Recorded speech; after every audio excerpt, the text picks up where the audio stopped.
Here it is, the unofficial guide to Halloween. But first, here's our sponsor, Squarespace. Just kidding, I'm not sponsored. Now, I'm a retired trick-or-treater, but I'll pass down my wisdom to any young candy thieves that can still go.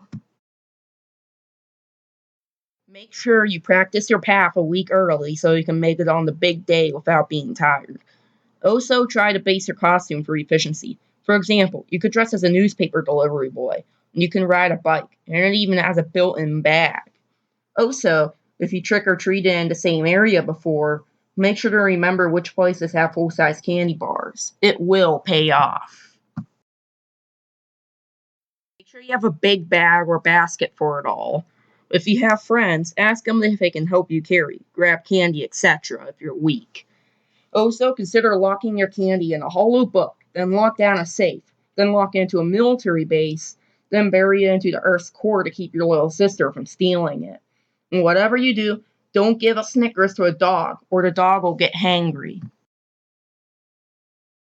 If you like those nasty old orange and black candies, there is no need to watch this part. You're going to get ripped off no matter what. Save yourself some time, don't trick or treat, just eat random crap you find on the floor.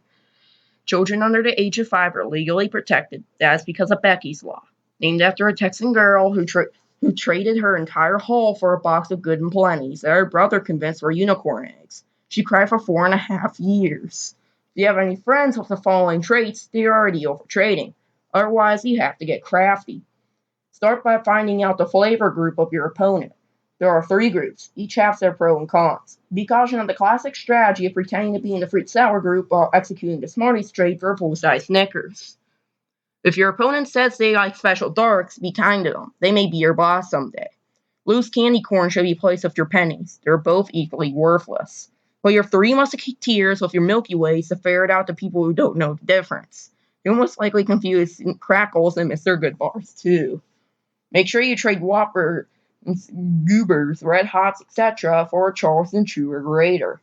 Although nerds are technically inert pop rocks, they should go in their own group. Unfortunately, Butterfingers, Almond Joy, and Mounds can be set aside for the mom and dad tax. Twizzlers and Smarties are your workhorses, and $100 grand are better than 7th Avenue.